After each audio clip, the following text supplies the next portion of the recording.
बैला होई हो अखियन ढाप ढपई हो। कोस 50 घर ही में चली हो, कोस 50 घर ही में चली हो। बाहर हो न पई हो, दीवाने मन भजन बिना दुख पई हो। दीवाने मन भजन बिना दुख पई हो। धोबी घर के गदहा होई हो, कटी घास न पई हो। धोबी घर के गदहा होई हो, कटी घास न पई हो। लादी लाद आप चढ़ी बैठे, लादी लाद आप चढ़ी बैठे। ले घाटे पहुँचई हो, दीवाने मन भजन बिना दुख पई हो। दीवाने मन भजन बिना दुख पई हो। औरों जन्म ऊँट का पई हो, बिन तौले बोझल दई हो। औरों जन्म ऊँट का पई हो, बिन तौले बोझल दई हो। बैठे ते उठे नहीं पई हो, बैठे ते उठे नहीं पई हो। घुरची घुरची मर गई हो, दीवाने मन भजन बिना दुख पई हो। दीवाने मन भजन बिना दुख पई हो। पक्षी में तू कौआ होई हो, करर करर गोहरई हो।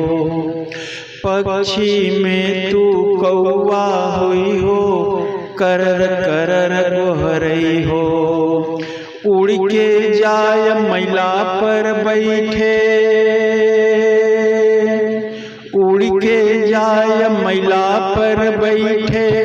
गहीरे चोंच गई हो, दीवाने मन भजन बिना दुख पई हो।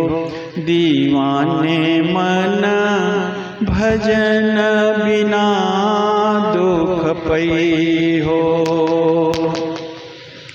राम नाम का टेरन करी हो, फिर पाछे पछतई हो। राम नाम का टेरन करी हो, फिर पाछे पछतई हो। कहीं कबीर सुनो भाई साधो, कहीं कबीर सुनो भाई साधो। नरक निशानी पई हो, दीवाने मन भजन बिना दुख पई हो। दीवाने मन भजन बिना दुख पई हो। दीवाने मन भजन बिना दुख पई हो। बोलिए सद्गुरु देव की जय, सद्गुरु कबीर साहेब की जय।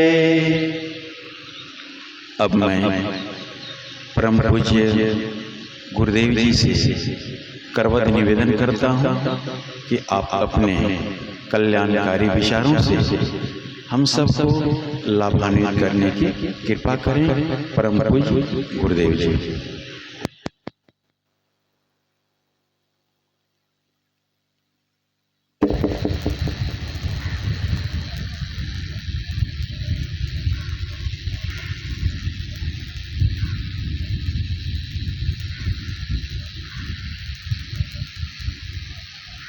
मुद मंगल में संत समाज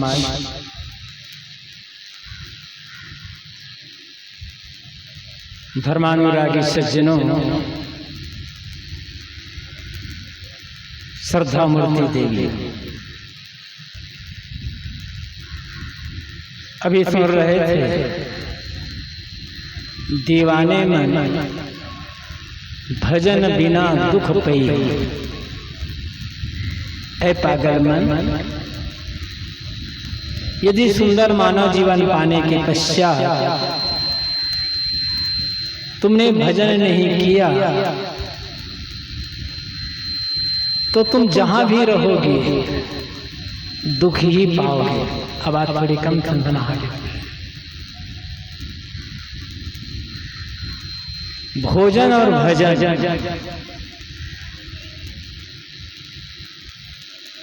इन दोनों की जीवन में महती आवश्यकता है।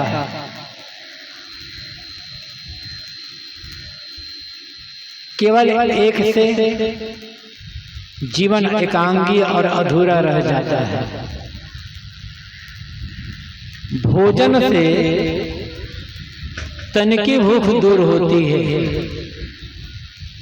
और भजन से मन की दुख दूर होती है, मन की भूख दूर होती है। इसलिए जितना भोजन आवश्यक है जीवन की पूर्णता के लिए, मन की शांति, मन की तृप्ति और संतुष्टि के लिए उतना ही भजन आवश्यक है। दुनिया बहुत बड़ी है,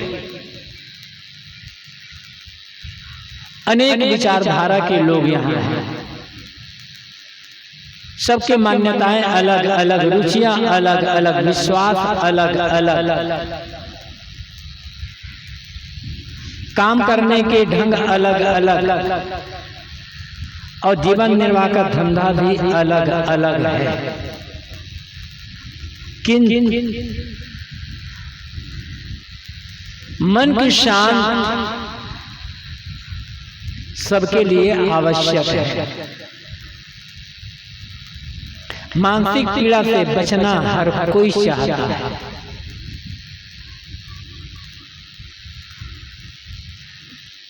एक मानकर चलना होगा और मानकर चलना ही नहीं होगा, किंतु एक तथ्य है कभी ऐसा समय नहीं रहा है जब समाज के सभी लोगों का विश्वास एक जैसा रहा, रुचियां एक जैसी रही हो, विचार एक जैसे रहे। सदैव से अनेक विश्वास, अनेक विचार, अनेक रुचियां, अनेक मान्यताओं के लोग रहे हैं, आज हैं और आगे भी होंगे। यह सोचना कि किसी एक देश में या किसी एक समाज में सारे के सारे लोग एक विचारधारा के मानने वाले हो जाए, सबके विश्वास एक हो जाए, तो कलह नहीं होगा, विवाद नहीं होगा, एक कल्पना ही है। जब तक आदमी के भीतर का स्वार्थ घटेगा नहीं, अहंकार घटेगा नहीं, या कह सकते हैं जब तक आदमी अपने व्यक्तिगत स्वार्थ और अहंकार दोनों को घटाएगा नहीं, दोनों का त्याग नहीं करेगा, तब तक चाहे एक ही विचारधारा के लोग हों, एक ही परिवार के लोग हों, झगड़ा बंद होने वाला नहीं है। विचारधारा के अलग होने के कारण से आदमी के बीच में कलह और विवाद तो होता ही है, लेकिन जितना स्वार्थ और अहंकार को लेकर कलह और विवाद है, उतना विश्वास और विचार को लेकर के नहीं।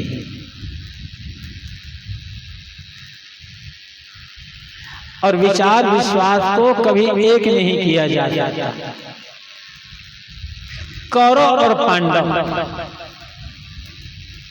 एक ही भाई बिरादर, एक ही कुल, एक ही वंश, दोनों एक विचारधारा के, क्या सुख से रह पाए? परिवार दोनों का एक, पूर्वज दोनों का एक, लेकिन दोनों का अपना स्वार्थ, दोनों का अपना अहंकार, दोनों को अपनी त्रुटियां। परिवार क्या हुआ? परिणाम क्या हुआ? 18 दिन के महाभारत में जैसा कहा जाता है, पूरे कौरव और पांडव कुल का विनाश और भारत का पतन।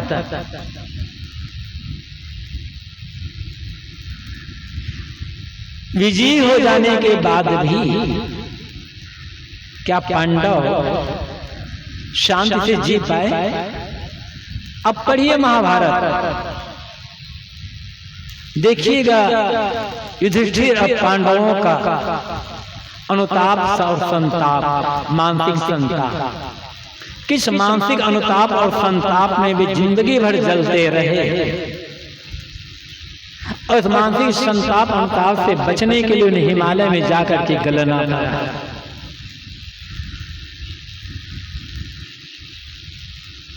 विचारधारा तो दोनों की एक थी ना, परिवार तो एक ही था। विनाश क्यों हुआ? स्वार्थ और अहंकार के कारण। और जिस घर परिवार समाज में लोग अपने अपने स्वार्थ और अहंकार पर संयम रखकर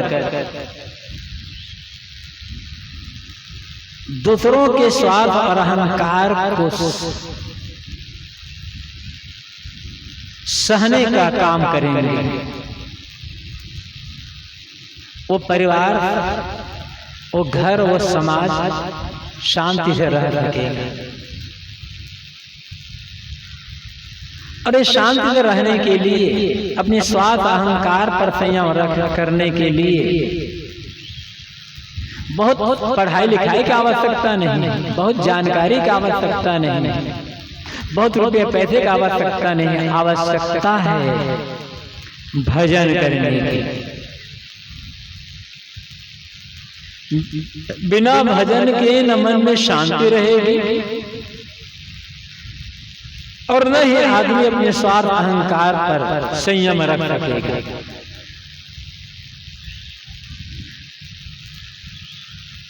और जहां पर लोगों ने अपने स्वार्थ अहंकार पर संयम कर लिया, विश्वास अलग अलग भी है, तो क्या फर्क पड़ता है?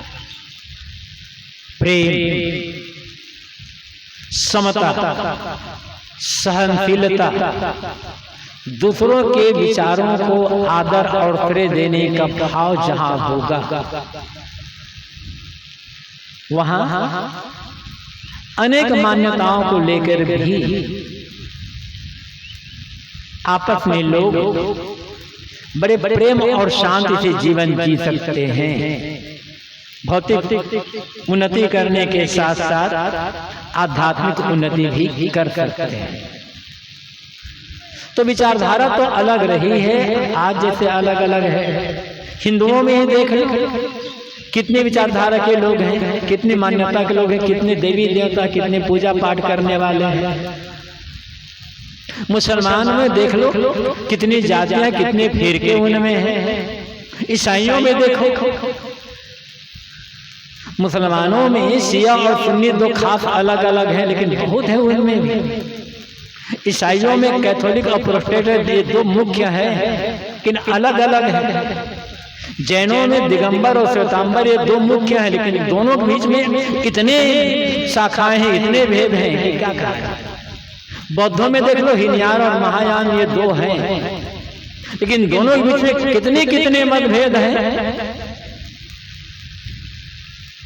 तो मतभेदों पर ही जोर देते रहना होगा या आपस के प्रेम, समता, एकता, संगठन पर जोर देना होगा। लेकिन आपस में प्रेम, समता, एकता और संगठन तब तक नहीं हो सकता जब हर आदमी अपने अपने स्वार्थ और अहंकार को श्रेय देता रहेगा। काम अलग अलग भले हो, एक ही परिवार में सभी लोग जैसे काम कहाँ करते हैं, कोई खेती करता है, कोई नौकरी करता है, कोई व्यापार करता है, कोई कुछ और कलाकारी का काम करता है, कोई डॉक्टर है, कोई मास्टर है, कुछ और है। तो इससे क्या फर्क पड़ता है? और किसी काम को करने से कोई आदमी छोटा भी नहीं हो जाता, सबका अपना अपना महत्व है। ऋग्वेद में एक मंत्र आता है, कारु रहम ततो भीतक उपल पक्षिणी ना नाना देव बसो यम अनुगायम तस्ति इंदो इंदा परिश्रव। ऋषि कहते हैं कारु रहम, मैं कारीगर हूं, मैं शिल्पी हूं, मेरा पिता वैद्य है और मेरी मां भाड़ भूंजने वाली है। एक ही परिवार में अलग अलग लोग हैं, लेकिन प्रेम है, समता है, एकता है, मेल मिलाप का भाव है। क्योंकि वहां व्यक्तिगत स्वार्थ नहीं, व्यक्तिगत अहम को श्रेय नहीं दिया जा रहा है।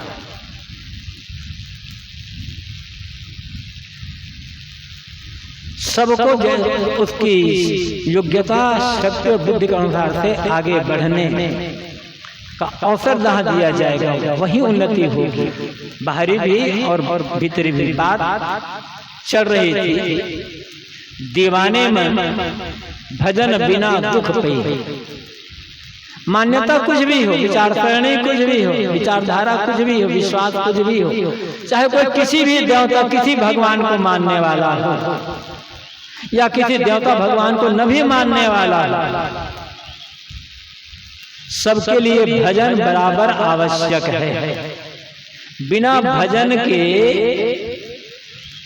किसी भी व्यक्ति को पूर्ण मानसिक शांति और संतुष्टि का अनुभव नहीं हो सकता है। अब प्रश्न होता है भजन क्या है? देखो, एक होता है भजन गाना और एक होता है भजन करना। दोनों बिल्कुल ही अलग अलग है। भजन गाना एक कला है, सबकी आवाज सुरीली नहीं होती।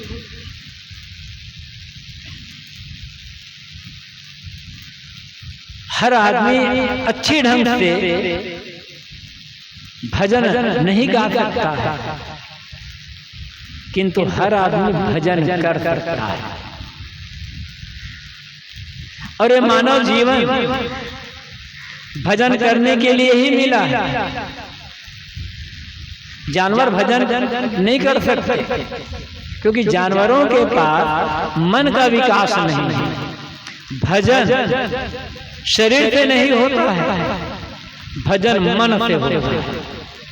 शरीर से तो क्रिया होती है, शरीर से तो कर्म होता है, भजन नहीं होता। भजन में मुख्य मन।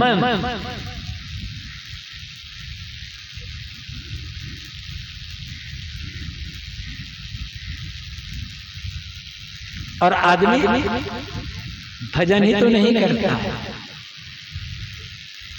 तो भजन गाना और भजन करना अलग अलग है, और भजन करने के लिए मन की आवश्यकता है। जानवरों में मन का विकास नहीं है।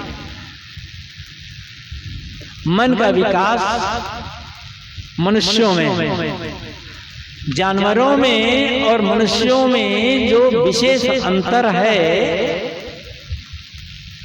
वह अंतर वाणी और मन के कारण है। अपने विचारों को, अपनी भावनाओं को हम अपनी बातों से दूसरों सामने प्रस्तुत करते हैं, बताते हैं मैं बोल रहा हूँ, मेरे पास वाणी की शक्ति, बोलने की शक्ति, इसलिए तो बोल रहा हूँ। जानवर ये बोल नहीं सकते, और जानवर किसी विषय पर गहराई से चिंतन मनन नहीं कर सकते। चिंतन मनन मनुष्य ही कर सकता है, और मनन मन से होता है। इसलिए यह भी कहा गया है मननात् मनुष्य, जो प्राणी मनन करता है, जिसके पास मनन की शक्ति है, उसी प्राणी को मनुष्य कहा जाता है। किसी गाय बैल भैंस बकरी घोड़ा या किसी के जानवर के पास चारा रख, जितने में पेट भरेगा उतना वो खा लेंगे। जो घास बच जाएगी, जो चारा बच जाएगा, भाई ये नहीं सोचेंगे कि इतनी घास बच गई है, हरी हरी घास है, ताजा घास है, इस घास को मैं कल के लिए बचा करके रख लेता हूँ। पैर से खींच लेगा, उसी पर बैठ जाएगा, गोबर कर देगा, पेशाब कर देगा, खराब कर देगा, क्योंकि अब कल के नहीं सोचते। और साथ साथ जानवर वर्तमान में जीता है, इसलिए जानवरों को मानसिक चिंता नहीं, मानसिक तनाव नहीं, याद रखना होगा। जो आदमी, चाहे वो अन्य प्राणी भी हो, जो आदमी वर्तमान में जिएगा उसके मन में कोई चिंता नहीं होगी, और कभी वो मानसिक तनाव से गुजरेगा नहीं। वर्तमान में न जीने के कारण ही आदमी के दिमाग में दुनिया भर की चिंता चल रही है, वैसे मतलब कैसे कैसे चिंता, और साथ साथ वर्तमान में न जीने के कारण आदमी कितने टेंशन में जी रहा है। सब कुछ है, भर पेट खाने को न मिलता, शरीर ढकने के लिए कपड़े न मिलते, रहने के लिए रात्रि विश्राम के लिए जगह न मिलती, और आदमी टेंशन में चिंता में जीता, तो बात समझ में आती है। रोज पेट भर खा रहा है आदमी, 2-4 महीना काम न भी करे तो भी खाने को मिलेगा, घर में अनाज है, बैंक बैलेंस से कुछ रुपये पैसे है, पहनने कपड़े भी हैं, रहने जगह भी है, फिर भी क्यों चिंता है मन में, क्यों टेंशन में जी रहा है आदमी? क्योंकि वर्तमान में वो जीना जानता नहीं है, वो मुर्दा में जीता है या सपना में जीता है। मुर्दा क्या है? बीती बात है। पत्नी ने ऐसी बात कही थी,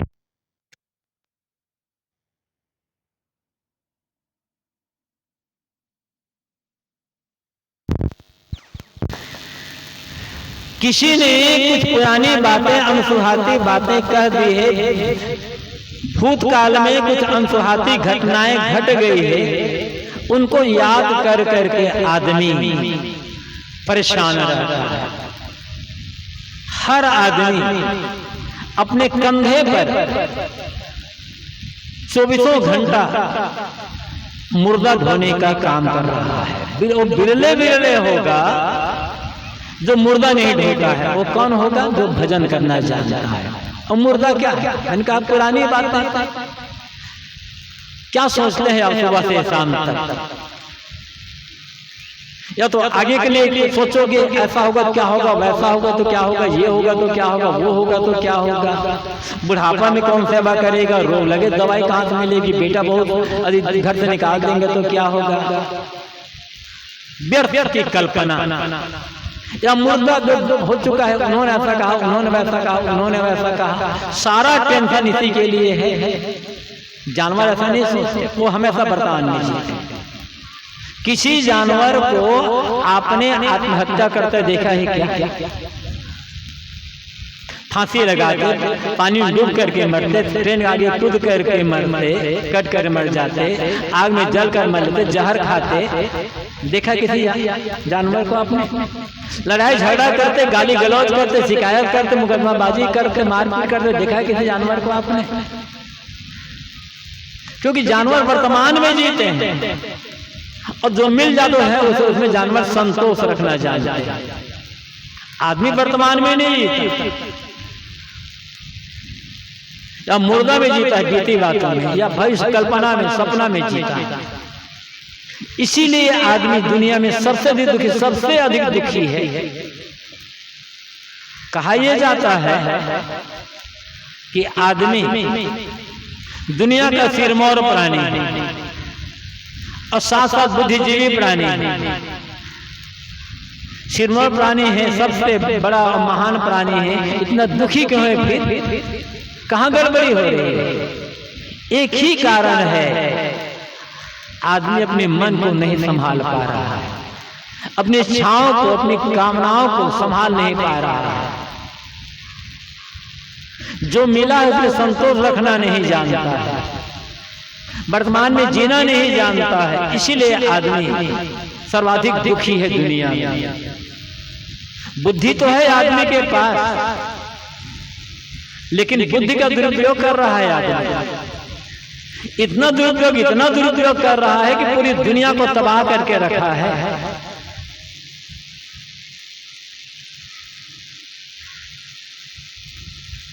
जरा कल्पना करो, सोचो एक बार, आदमी को छोड़ दो तो दुनिया में क्या कोई ऐसा प्राणी है जिसके लिए दुनिया के सरकारों को पुलिस की व्यवस्था करनी पड़ी है? आदमी को छोड़कर किसी दुनिया सरकारों को मिलिट्री फौज की व्यवस्था करनी पड़ी है क्या? जेल खाना, कोर्ट कचहरी की व्यवस्था करनी पड़ी है।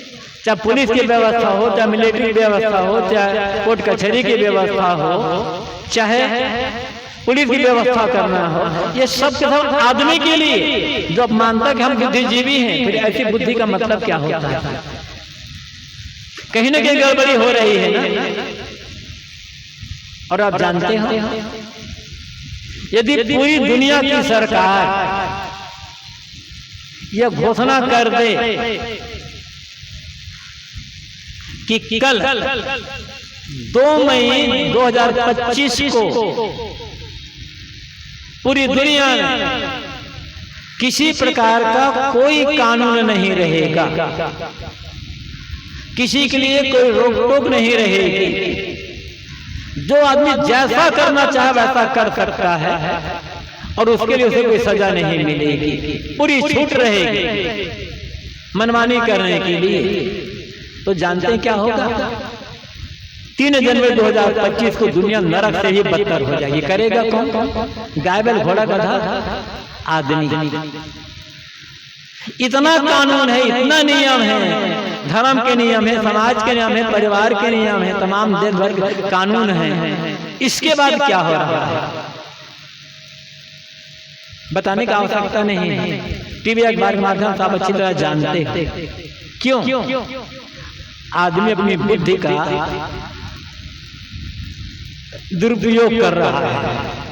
जो करना चाहिए वो नहीं कर रहा है, जो नहीं करना चाहिए वो कर रहा है। अरे तब तक दूर नहीं हो सकता जब तक आदमी भजन करना नहीं जानेगा। समझा जा सकता हमारे जीवन में भजन का क्या महत्व है। मैंने कहा कि भजन गाना अलग है और भजन करना अलग है। आप पूजा कर सकते हो, आप पुजारी हो सकते हो, आप भगत भी हो सकते हो, आप सत्संगी भी हो सकते हो, आप धार्मिक भी हो सकते हो और आप साधु महात्मा भी हो सकते हो।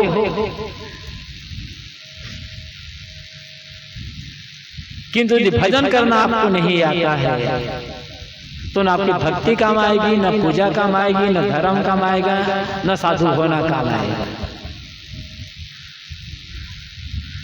अब बाहर मंदिर जाते हो, कहाँ कहाँ जाते हो, क्या करते हो, आपकी भावना है और उसके लिए आप स्वतंत्र हैं। किंतु मंदिर में जाकर के आरती करना, पूजा करना, फूल प्रसाद चढ़ाना, ये करना वो भजन नहीं है, पूजा है, आराधना है, भक्ति है। घर छोड़ देना इतनी ही साधुता नहीं है। जब तक जीवन में भजन नहीं होगा तब तक ये साधु होना, महात्मा होना, ये भी काम नहीं आएगा। भजन जीवन निर्माण की प्रक्रिया, भजन जीवन सुधार और जीवन शोधन की प्रक्रिया, और कहना चाहिए भजन दुख से सुख की ओर यात्रा करने की प्रक्रिया, अंधकार से प्रकाश की ओर यात्रा करने की जो प्रक्रिया है उसका नाम है भजन करना। भक्ति भी कर रहे हैं, पूजा भी कर रहे हैं, नाम भी जप रहे हैं, माला भी जप रहे हैं, कथा कीर्तन भी कह रहे हैं, सुन रहे हैं, तीर्थ यात्रा भी कर रहे हैं, फिर दुख क्यों नहीं घट रहा है मन से? चिंता और टेंशन खत्म क्यों नहीं हो रहा है? अरे ये तो छोड़ दो, दुख का घटना, चिंता और टेंशन का घटना ये तो छोड़ ही दो। नाम जपते जपते, माला फेरते फेरते, कोई मंत्र जपते जपते, मंदिर में पूजा पाठ करते, सत्संग करते करते, धर्म के तमाम काम करते करते वर्षों बीत गए, गुटखा तंबाकू खाना नहीं छूटा, कहाँ भजन हो रहा है, कहाँ भक्ति हो रही है? गाली देना बंद नहीं हुआ, झूठ बोलना बंद नहीं हुआ, क्रोध करना बंद नहीं हुआ, छल कपट करना बंद नहीं हुआ, कहाँ भजन हो रहा है? कौन सी भक्ति कर रहे हो? कि ढंग की पूजा कर रहे हो? सारी पूजा बेकार है, सारी भक्ति बेकार है, सारा सत्संग करना बेकार है। यदि गुटखा तंबाकू और शराब और कबाब और ये सब का त्याग नहीं कर पाए तो गाली देना बंद नहीं पड़ा। आदमी हो, जरा सोच सकते हो, कोई दूसरा व्यक्ति तुम्हें गाली देता है, कितने दुखी हो जाते हो। और लड़ जाते हो, तूने मुझे गाली क्यों दी, और स्वयं बात बात में गाली दे रहे हो, बात बात में उलझ रहे हो, बात बात में गुस्सा कर रहे हो। कहाँ भक्ति हो रही जीवन में? कहाँ भजन हो रहा है? कौन सी पूजा कर रहे हो? सब का सब दिखावा है। मैंने कहा कि आप अपनी मान्यता के लिए स्वतंत्र हो, लेकिन जीवन में सुधार हो रहा है या नहीं हो रहा है? व्यवहार में सुधार हो रहा है या नहीं हो रहा है? आप बड़े विद्वान हो, बड़े पुजारी हो, बड़े धार्मिक हो, बड़े भक्त हो, बड़े सत्संगी, बड़े कथा कीर्तन करने वाले हो, लेकिन आपको देख करके आपके घर वालों का मन दुखी हो जाता है। कहाँ भजन कर रहे हो? न पत्नी से प्रेम से बात कर पाते हो, न बेटा से, न बहू से, न भाई से, न पिता से, न माता से। कहाँ भजन कर रहे हो? दिखावा, अहंकार बहुत ज्यादा है। अपने घर के लोगों के लिए आपके मन में प्रेम नहीं है, अपने घर के लोगों के लिए आपके मन, आपकी जबान में मीठी वाणी नहीं है, अपने घर के लोगों के लिए आपके मन में विश्वास नहीं है। कौन सा भजन कर रहे हो? कौन सा सत्संग भी कर रहे हो? कौन सी भक्ति कर रहे हो? ये सब दिखावा, सब दिखावा। आगे और अपने मन इंद्रियों पर संयम कर पाओ या न कर पाओ, कम से कम घर के लोगों के साथ प्रेम से मीठी वाणी में बात तो कर सकते हो ना। माता पिता के साथ, पत्नी के साथ, पति के साथ, सास ससुर के भाई के साथ, गोतनी के साथ, भाई भाभी के साथ मीठा व्यवहार तो कर सकते हो। उनके प्रति विश्वास तो रख सकते हो ना, उनकी सेवा तो कर सकते हो। इतना भी नहीं कर पा रहे हो तो कौन सा भजन कर रहे हो? कौन सी भक्ति कर रहे हो? कहाँ पूजा हो रही जीवन में? संदेह है मन में, अब विश्वास है मन में, छल कपट है मन में, स्वार्थ भरा है मन में, अहंकार फूट फूट कर भरा है नख से तक। कहाँ भजन कर पा रहे हो? थोड़ा सोचो, भीतर झांक कर देखो, क्या मैं जैसा जीवन जी रहा हूँ, ये जीवन, मेरा जीवन जीने का तरीका सही है? जैसे मैं अपने घर में, घर वालों के साथ, छोटे बड़े किसी के साथ जैसी बात मैं करता हूँ, जिस ढंग से बात मैं करता हूँ, जैसा व्यवहार में करता हूँ, वैसा ही व्यवहार घर वाले लोग मेरे साथ करना शुरू कर दे, तुम क्या मैं घर में रह पाऊंगा? ईमानदारी से सोचना और विचारना, भीतर झांक करके देखना। और यदि आपको लगता है कि घर वालों का जैसा मैं बोल रहा हूं, जिस वाणी में बात कर रहा हूं, जिस टोन में मैं बात कर रहा हूं, जिस ढंग से व्यवहार कर रहा हूं, वो व्यवहार मैं अपने लिए पसंद नहीं करता हूं, तब भजन कहां करता रहे। लोगों के साथ, पड़ोसियों के साथ क्या कर दे तो छोड़ो, अपने घर वालों के साथ, घर में तमाम लोग हैं, माता पिता है, बेटा बहू, पति है, पत्नी है, सास है, बहू, तमाम लोग हैं, उनके साथ मीठी वाणी में, कोमल वाणी में बात करोगे, मीठा व्यवहार करोगे, मीठा स्वभाव बना कर रहोगे, थोड़ा सहना सीख लोगे, विश्वास करना सीखोगे, सेवा करना सीखोगे, कोई पैसा नहीं लगेगा। ये मुफ्त की चीजें हैं। और यही आदमी यही आकर कंजूस हो जाता है, पैसा दे दे घर वालों को, बढ़िया भोजन भी करवा सकते हो, बढ़िया मकान बनवा सकते हो, लेकिन उनके लिए भावना कैसी है आपकी? कभी सोचते विचारते हो? और नहीं तो भजन कहां हो रहा है। इसलिए मैंने कहा कि भजन पूरी जीवन निर्माण की प्रक्रिया, जीवन शोधन और जीवन सुधार की प्रक्रिया, और साथ साथ भजन दुख से सुख की ओर यात्रा करने की प्रक्रिया, अशांति से शांति की ओर, बैर से प्रेम की ओर, क्रोध से क्षमा की ओर जो यात्रा है, उसका नाम है भजन करना। बैर नहीं घट रहा है, क्रोध नहीं घट रहा है, लोभ नहीं घट रहा है, ईर्ष्या द्वेष नहीं घट रहे हैं, निंदा नहीं घट रही है, पर दर्शन करना नहीं घट रहा है, कहां भजन हो रहा है। इसलिए शोधना पड़ेगा अपने आप।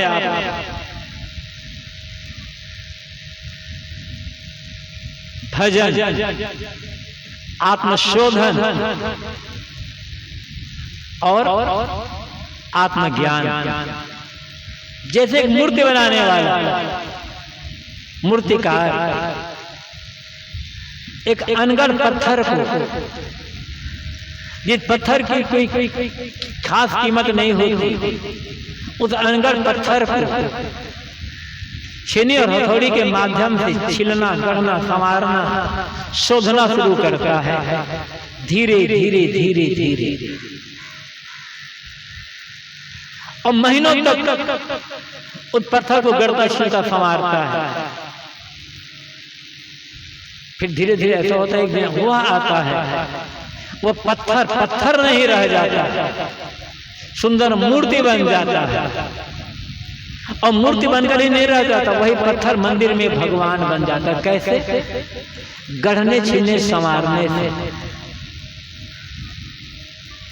हम हर चीज को गढ़ना, छीलना, संवारना जानते हैं, शोधना जानते हैं। नहीं जानते हैं तो अपने मन को गढ़ना, छीलना, संवारना नहीं जानते तो अपने जीवन को संवारना, जीवन को शोधना। और सबसे मूल्यवान यदि दुनिया में है तो हमारा जीवन है।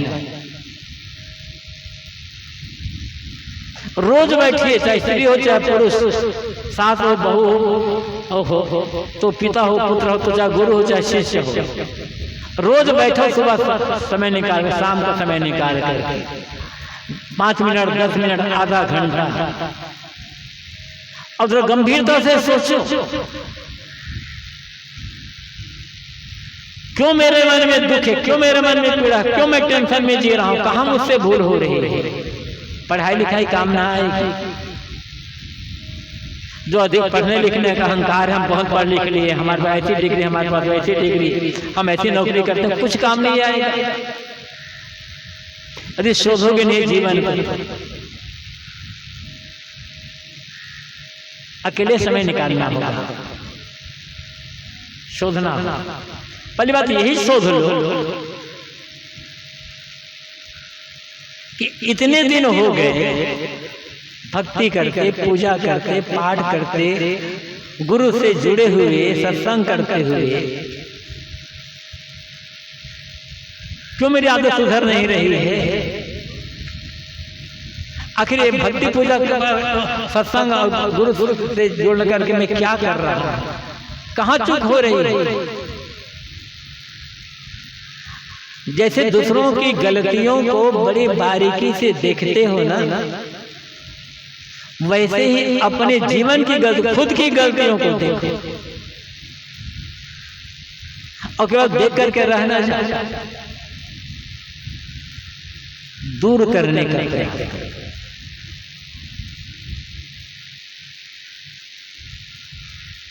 सोचो, गत वर्ष हमने सत्संग किया था, गत वर्ष हम उधर गए थे, तीर्थ के गुरु आश्रम में गए थे, भक्ति किए थे, इतना हो गए थे इस साल भर के दरम्यान में। और तो सोच लो, गत वर्ष मैंने अपना बर्थडे मनाया। हर आदमी अपना अपना बर्थडे मनाता है। यद्यपि भारतीय परंपरा में बर्थडे मनाने का रिवाज नहीं था, यहाँ तो महापुरुषों की जयंतियां मनाई जाती है।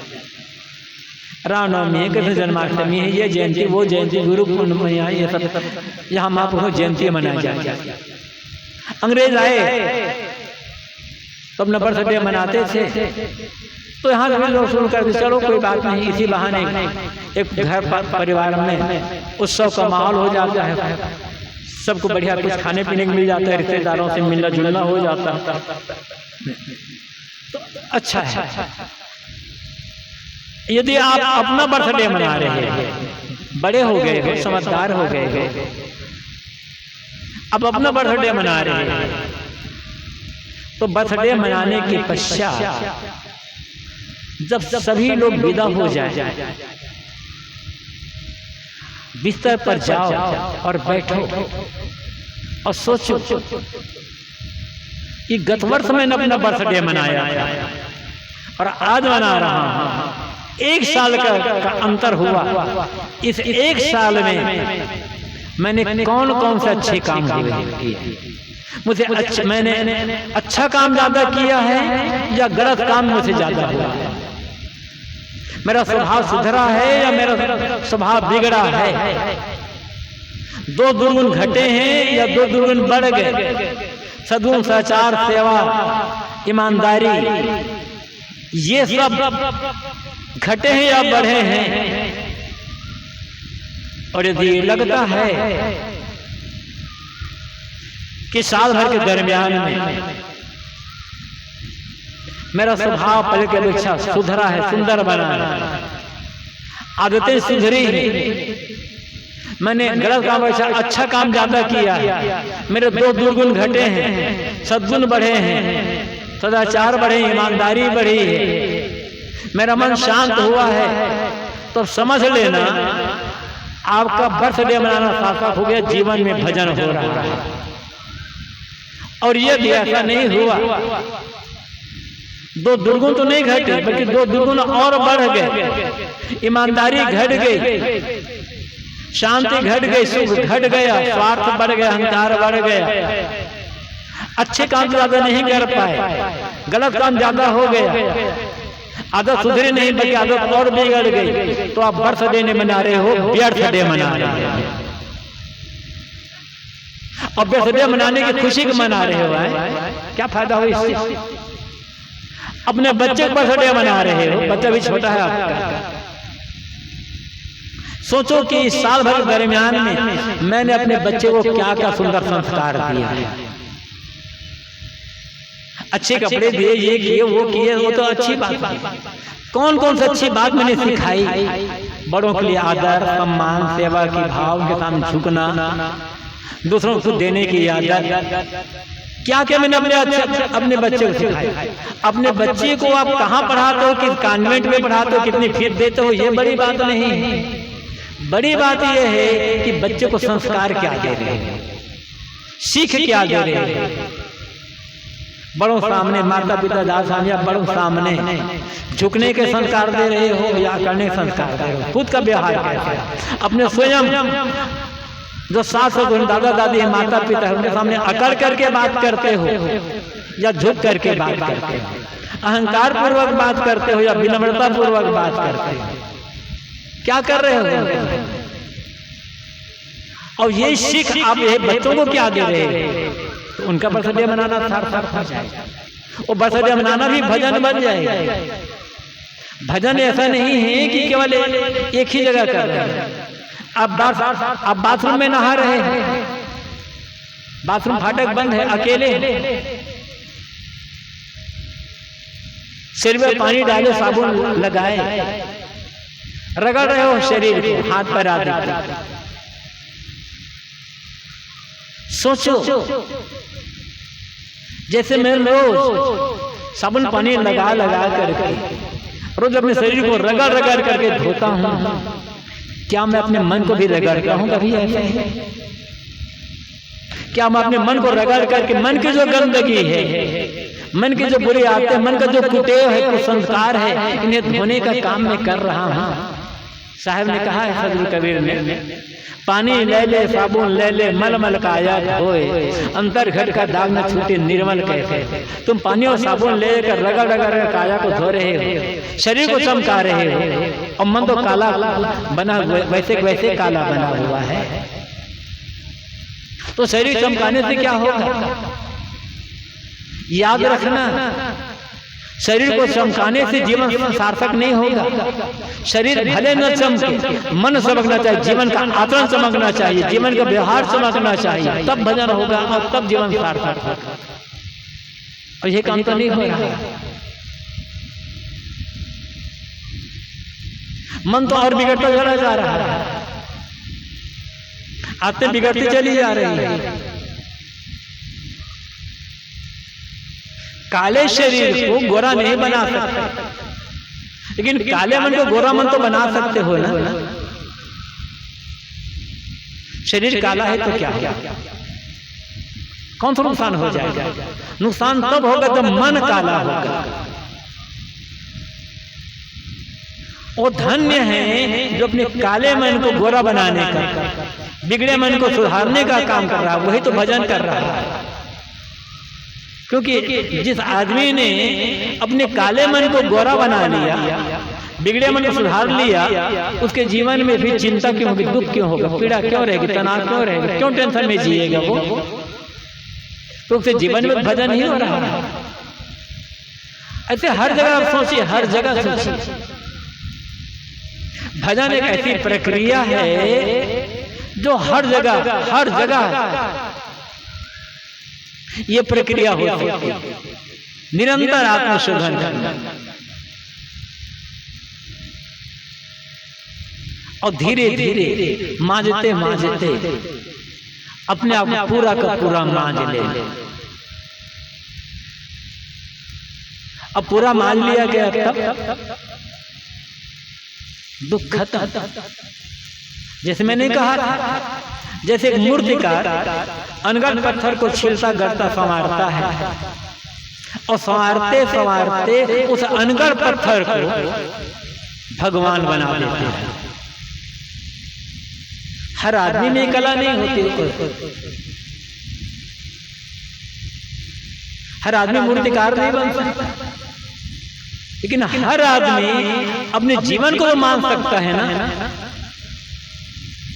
जैसे वो कलाकार मूर्तिकार अनगढ़ पत्थर को भगवान बना दिया, ऐसे आप चाहते अपने जीवन को आप भगवान बना सकते हो, मन को भगवान बना सकते हो। भग्न कर दिया है वान जिसने, उसे कहते हैं भगवान। जिन्होंने चिंतन करके, मनन करके, अभ्यास करके अपने मन को, मन के सारे बंधनों को काट लो, सारे दुर्गुण गुणों का त्याग कर दिया, जिसका जीवन निर्मल हो गया, पवित्र, वह आदमी भगवान बन गया। वो भगवान नहीं जिसकी आप कल्पना करते हो कि भगवान कहीं आकाश में बैठा है। भगवान मतलब कल्याण में जीवन, कृतार्थ जीवन। सदगुरु कबीर के साक्षी सुनी होगी आप लोगों ने, यह मन तो निर्मल भया जैसे गंगा नीर, पाछे पाछे हरि फिरे कहत कबीर। जब मन गंगा पानी समान निर्मल हो गया, यद्यपि आज ही गंगा निर्मल नहीं है, 600 साल पहले काशी में कबीर साहब ने कहा था, क्योंकि उस समय की गंगा बड़ी निर्मल थी। आज तो हम लोगों ने गंदा कर दिया ना, क्योंकि हमारा मन गंदा है। हमारा खान पान गंदा, हमारा व्यवहार गंदा, हमारे कर्म गंदा, हमारा आचरण गंदा, स्वार्थ, अहंकार, लोभ, तृष्णा, इसके कारण से हमने जीवनदायिनी गंगा को भी बना दिया गंदगी के नाला। क्योंकि आदमी के जब मन बिगड़ता है, आदमी का जब स्वभाव बिगड़ता है, आदमी का जब कर्म और आचरण बिगड़ता है, तो जीवन की हर चीज बिगड़ जाती है। साहब कहते हैं ये हमारा तो निर्मल भया जैसे गंगा नीर, पाछे पाछे हरि फिर कहत कबीर। ये मन को निर्मल बनाने की प्रक्रिया ही तो भजन है। सुना होगा ना भजन के लिए आप लोगों ने, मन की तरंग मार लो बस हो गया भजन, आदत बुरी सुधार लो बस हो गया भजन। भजन क्या है? मन की जो चंचलताएं हैं, मन में जो अनेक प्रकार की बुरी बुरी भावनाएं उठती है, दूषित भावनाएं, दूषित इच्छाएं, कैसी कैसी कल्पनाएं, इन कल्पनाओं पर, इन भावनाओं पर संयम कर लेना, ये रोक लेना, यही तो भजन करना है। दुखी क्यों है? क्यों दुख है मन में? ये की कारण है मन की गंदगी और मन की चंचलता। मन गंदा होगा तो चंचल रहेगा ही रहेगा। जिसका मन शुद्ध होगा, जो अपने मन को शुद्ध करने में लगा, तो बनाने में लगा है, उसका मन चंचल क्यों होगा? उसके मन की चंचलता तो घटती जाएगी और घटते घटते पूरी की पूरी वो घट जाएगी। अब जब आप गलत देखते हो, गलत सुनते हो, गलत खाते पीते हो, गलत बोलते हो, गलत काम करते हो, गलत सोचते हो, तो मन तो चंचल होगा, कहाँ भजन होगा? जब देखना गलत ना हो, देखना तो पड़ेगा, जीवन पर्यंत आंखें खुली रहेगी, हम आंखों को बंद नहीं कर सकते, कान खुले रहेंगे, सुनना भी पड़ेगा, कान हम बहरे, जीवन पर्यंत हम बहरे नहीं बन सकते, बोलना भी होगा, सोचना भी होगा, खाना पीना भी होगा, काम धाम करना भी होगा, लेकिन वो सबसे वही हो जो उचित है।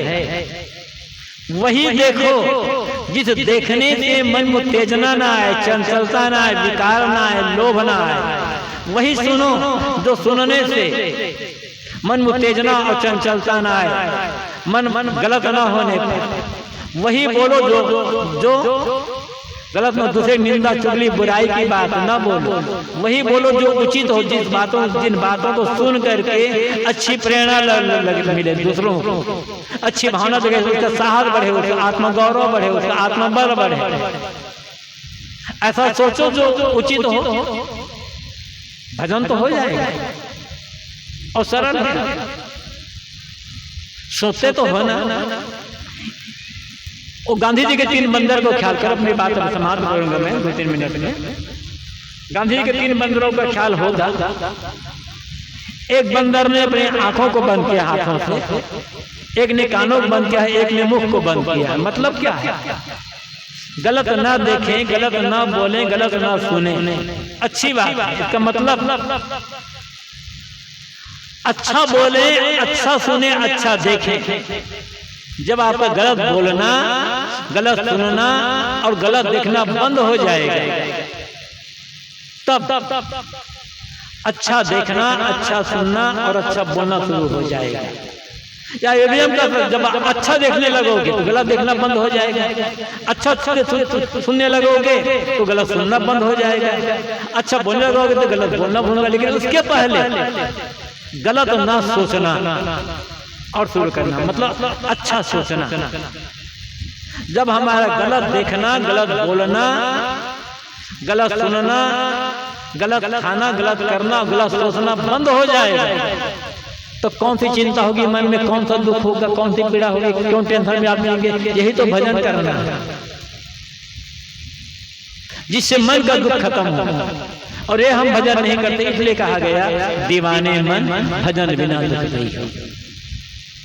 ऐ दीवाना मन, यदि तुम भजन नहीं करोगे तो सुंदर मानव जीवन पाकर भी तुम दुखी के दुखी रह जाओगे। जानवर दुखी हो, पशु पक्षी दुखी हो, बात समझ में आती है। उनके पास विकास का, उत्थान का कोई साधन नहीं है। किंतु आदमी दुखी हो,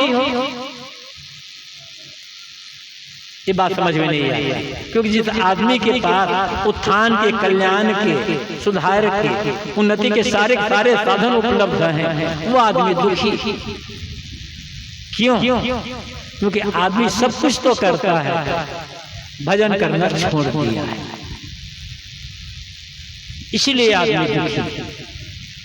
जीवन निर्वाह का आप काम करो, खेती किसानी नौकरी व्यापार धंधा मेहनत मजदूरी, ये तो मजबूरी है, उद्देश्य नहीं है। इनसे जीवन का निर्वाह होता है, दूसरों की सेवा होती है। लेकिन दुख कब होगा, बंधनों की निवृत्ति कब होगी, कल्याण की प्राप्ति, शांति प्राप्ति कब होगी? जब भजन करना शुरू हो जाएगा। मैंने कहा कि भजन जीवन निर्माण, जीवन शोधन की प्रक्रिया है। अब खुद देखो किस प्रकार के स्वभाव संस्कार से हम अपने जीवन का शोधन कर सकते हैं। इसलिए जो है जहां है, धनी है, गरीब है, स्त्री है, पुरुष है, अनपढ़ है, विद्वान है, अपने अपने जीवन को शोधने का काम शुरू करें। और शोधना यह है, जो जो गलत है उनका त्याग करके जो जो अच्छाई है उनको ग्रहण करते जाना, दोषों को घटाते जाना, सद्गुणों को बढ़ाते जाना, यही शोधना है और यही भजन है। और इसी से ही हम अपने आप को दुखों से बचा सकते हैं। दुखों से बचा कर इसी जीवन में परम शांति, परम आनंद का अनुभव करके मानव जीवन के फल बना सकते हैं। आप लोगों को बहुत बहुत धन्यवाद। अपने वाणी को यहाँ पर विराम। बोलिए सद्गुरु